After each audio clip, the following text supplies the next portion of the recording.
Hey, what's up, Liron here, and in this lesson we're gonna talk about how to choose a great reference photo. And for me, that means two things. One, it's a photo you will enjoy painting, and two, it's one you will get good results with, okay? And that comes down to a few criteria, things that I'm looking for in the reference photo. Now, we're gonna do this by going over pictures in the Pixabay website, which is one of my personal go-tos when I need stock photos or just any type of reference that is royalty-free and copyright-free. Usually you have to read the small letters. But let me get into the first main criteria I look at to determine whether a photo is good for painting or not. Okay, and there are obviously exceptions. Take this as kind of a general guideline. The key criteria I look for is one, clear shapes. The photo has to have clarity to it. If it's blurry and not intentionally, like if it's lower quality, if I can't see the details in the light and shadow properly, that's not good. So I need clear shapes. Fewer shapes is better too, but we can work with more. Second would be high contrast and a low number of values. Now this is again another optional thing, but with a larger contrast, it's just easier to see the shapes of light and shadow. And when you have fewer values, meaning you don't get these soft transitions on the cheeks of a very soft skinned person, for example, which are very hard to tell what's a little lighter, what's a little darker. When you get that strong contrast in the lower amount of values, just light, dark, and maybe a mid value, it's just easier to paint. It is actually so much easier to paint. I'm going to show you. Now, the third criteria is just black and white. If you can find pictures that are black and white, that were made black and white, usually they'll have stronger contrast and will be a little easier to paint. Now, even if the photo you chose is not black and white, you can always turn it black and white, and I will show you in the next lesson how to edit photos to make them easier and better to paint.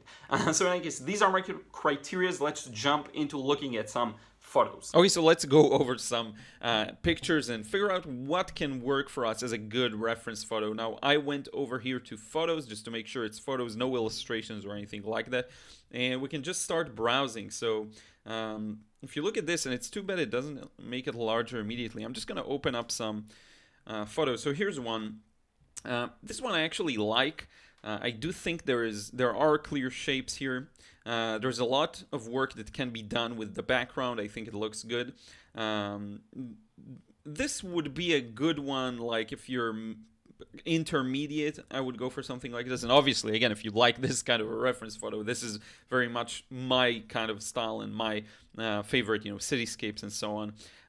Now, if you look at this one, a lot of it is blurry. You have a very narrow area of focus here around the center, and here this would be really hard to achieve.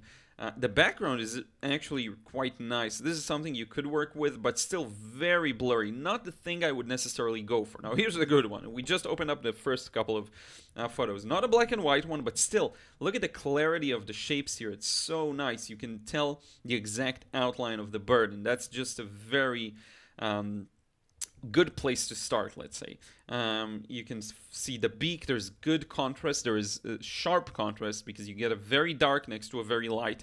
Even within the branch, we have quite a lot of clarity. So that's something I would definitely consider painting. Let me show you some more. So we have this bookshelf. Not a big fan of these types of subjects, but again, if you like that kind of a thing, go for it. To me, it's just not an interesting enough of an atmosphere, of a composition, and a bit of a repetitive pattern that may discourage some people. There are quite a lot of nuance in the light and shadow, so it wouldn't be necessarily an easy one, but still possible. Again, whatever inspires you, that's the main thing to have in mind. Now, this kind of a thing, that's interesting, because this is a monochromatic. And by the way, I just want to mention this has nothing to do with it's not me passing judgment on the person taking the picture. I'm literally just talking about, is it good for painting purposes? Okay, for me, for my personal style and kind of approach and what I teach you in this course. Again, the pictures could be beautiful, just not as suitable for beginners maybe to paint. But that's side note disclaimer. No, now this is pretty much monochromatic. You get just this blue and a lot of variations of it. There is some green down here, which is good. It's good because it's already been simplified in a way. So this is kind of like looking at a black and white photo. And I do think there's a lot of interest in the values and a lot of clarity. So you do see a very light sky, a very light hazy part. Then the mountains are a little darker. gradually moving from slightly dark to a little more dark. Now, when it comes close to us, there is a lot of variation in values here.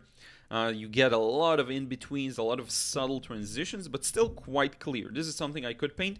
What I would do if I would approach this is I wouldn't paint the whole thing, just because there are multiple stories and big ideas, so to speak. I would just choose a small section right here to focus on, okay?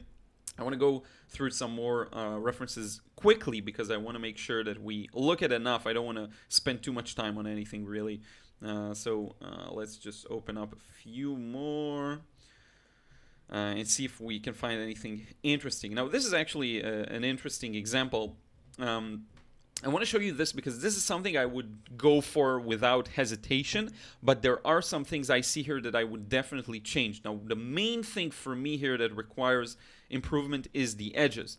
Everything is sharp, and especially this small ridge here that's a little farther from us, that would be considered probably the background or middle ground. I would highly suggest blending this kind of an edge just to make sure you get a bit more of an interesting impression. Right around here, it's at the corner of the painting. You don't want any harsh edges here. Definitely would play with the edges in the water, keep things a little blurrier. Also in the details in the fields and the grass and all of that, I would keep things much more well blended and keep it sharp only in select areas, probably, because if you try painting every grass blade and every these roots and different things here, it's just super hard. What you want to do is look for variation in the outlines more. You want to make sure that you get some details to have the viewer focus on, but if you try painting every grass blade, it's a common mistake. People approach this kind of like oils, and even in oils you would highly simplify a lot of these shapes. So I would focus on the larger ones, like this yellow patch, then this green patches, and so on. Let's move on to some more. This is nice. I would focus on a small part. It has a lot of colors, a lot of nuance in the details. I don't know if I would tackle this. Not strong enough contrast for me. As a beginner, I don't know if I'd go for this. Now, this is nice. There is a lot of clarity in the values, but a lot of it is so blurry. I would avoid that for starters, unless, again, you're really inspired by it and go for it. This is nice. You see, animals provide a nice subject because, again, we have this clarity here. Sharp difference between the background and the foreground, the dog and the Australian Shepherd in this example, in the background. The snow is white against the dark. That's really nice, and the dog contrasts really nicely with the light background here. So this is definitely something I would go for. The dog itself, there is quite a lot of variation in the fur colors and the values that may not be as easy. So I would try to be very, very focused when I work on that section. Now here, I don't feel like there's enough contrast to justify me painting this. The hair is almost the same as the background. There is no strong, interesting light and shadow for me. I would skip this one. Now let's see what else we have here. This is incredibly... For me, when I look at this, I personally don't find an interesting focal point. I know each one of these rocks could be, and you could make them more interesting. The light is so soft that I feel like the light and shadow don't guide me towards a result that I would be happy with. So I'd skip that, but again, feel free to. This is perfect. This is really nice. This chiaroscuro kind of a scene. Sharp contrasts here. I would definitely try and paint this. Even focus just on the face here. Look at these beautiful sharp contrasts and then soft edges, but still a lot of clarity and values. This area is so nicely hit by the light. You can get a very nice, like, pure orange or yellow. It looks really good. Look at this outline on the hand. The hand itself, honestly, could be a very interesting subject as well. These details here, I think that's a really, really good one. I would definitely consider painting this. This just has a lot going on, and this such a detailed area, and all of these plants. Not my favorite composition, but I do love the subject, obviously.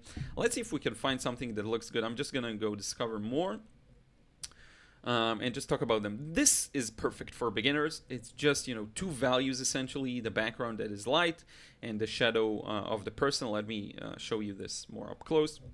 This is a great subject. Again, simple one. If you want something more complex, maybe that's not the one, but this is really my type of subject when getting started. Just 2 values. Very simple in this regard. And you can get a nice variation in the background, maybe add some stars like just pure white paint afterwards. You don't even have to. This is, if this kind of a composition looks good to you, I would go for something like this. Clear shapes, you know, clear values. This is really nice. Animals always bring it in. Just really clear shapes, clear transitions. And night scenes can be quite a challenge. I'm going to open up a few of these that look to me more interesting than others. I do want to show you a few, maybe a bit more of a variety here. This is good. These are all really nice. This is an example for something not as nice. This is great. This is great. And again, this is a lot of it. I'm going to show you in just a moment. I'm just opening new tabs. A lot of it comes down to personal preference. So don't feel discouraged. Again, these are just my own guidelines. If something looks good to you, go for it. So let me show you a few here. Night scenes are a challenge, but still, for this one in particular, there are a lot of clear shapes. You get the sky that's fairly dark. The statue really shines compared to that, so it could be a great focal point. You could just honestly focus on this area. Within the buildings, a lot of the details are complex. You need to get that subtle gradation from dark to light to this. Like, for example, this yellow looks much lighter. It's actually a very similar value to up top here. It's very tricky. These scenes and building walls can be very tricky. This is perfect. This scene is, I would paint it in a heartbeat.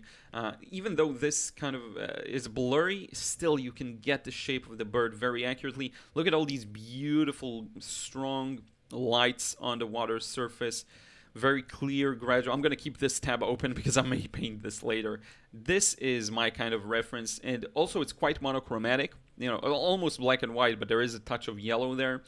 So this is a really nice one. It has an interesting, I would say, setup of light and shadow. I would probably get rid of some of this area up front. I don't need that much of a foreground. I would keep it more to the back. Let me show you a few more. This is nice because it's simple. Again, simplicity wins. Not to say it's the easiest necessarily in terms of values, and there are a lot of colors and a lot of nuance and a lot of reflected light and just nuance in general, but I would definitely enjoy painting this, and I think it could be a good idea. Now, look at the edges here. This is a sharp edge, but then due to the shape of the parachute, you get these rounded transitions here. You know, these are all rounded shapes, so this is quite nice. And again, simple. I would go for that. This is a ready-to-go composition. Big shape, small shape, warm, cool. You got everything you need here. Nice dark and then light. Very nice reference photo. And again, you can turn everything black and white if you don't see it clearly enough. So we're going to run through these. Very interesting composition, big shape, and then a lot of people smaller, clear values, you know, darks and lights. Darks and lights. The ground is light, the sky is light, the parts of the building here are light, part of the highlights on people are light, and the rest is dark. So very clear. I like that kind of a thing.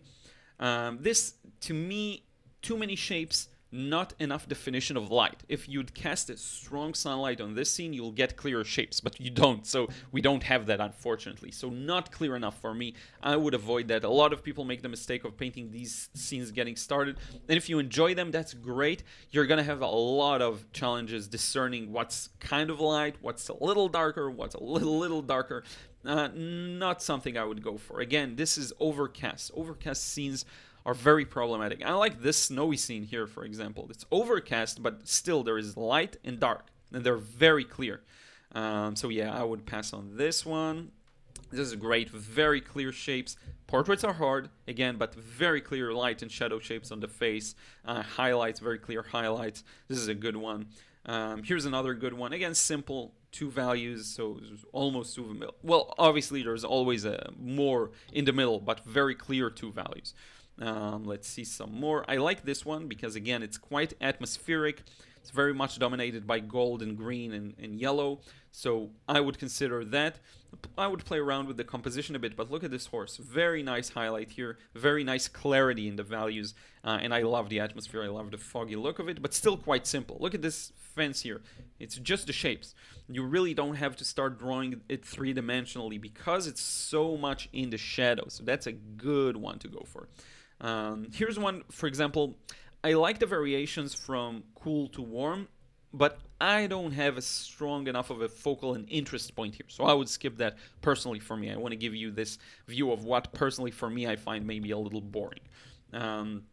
Some more scenes that we've had, a few more, same idea, golden light, very nice. I do think this could be an interesting focal point, maybe bring the person a little closer to us.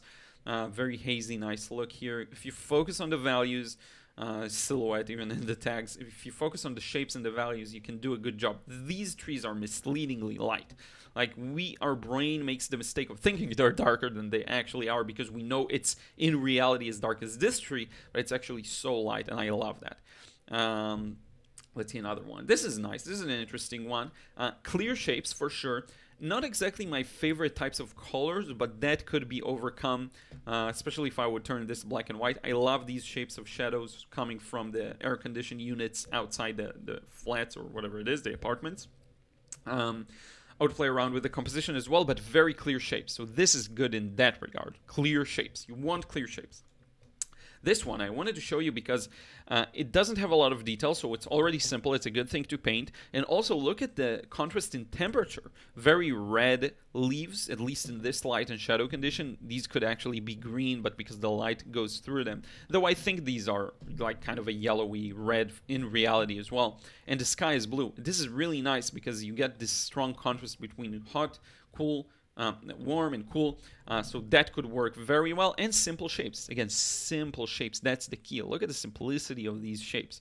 That's the kind of thing you want to go for when you're getting started. And this one is open from earlier. So I think this kind of concludes my approach to this. Honestly, you can spend a long time just looking at pictures and getting an idea of what works. Like, this is good. Again, clarity of values, light, dark. This is great. Just, dark and kind of light and mid value. This is great. Very clear borders around the dove. This is nice, but it's too well blended in the background. This is perfect. This is really nice. Look at the sharp contrasts here. This is really nice. Clear colors as well, like green and red. For me here, too much is going on in the background. Makes it a little more complex. I would either simplify it or skip. Soft light, not enough sharpness. I would skip that for now. This is nice, sharp shapes. Just the clarity plays a major role here. Major role. Look at this one, for example. The streams of water aren't clear enough for me. I could edit them, I could change them, but it's not too clear. Too many shapes in the rocks, not enough clarity. Look at the clarity you get with stronger light. Let's find another good one. Strong light. This is strong light. Look at the clarity you get in the shapes. Okay, this kind of sunset maybe. Even here you get great clarity of shapes. So yeah, I hope this brings home the message, and hopefully you're gonna have an easier time choosing reference photos that will be easier for you to paint. Again, don't let that stop you from painting the things you love.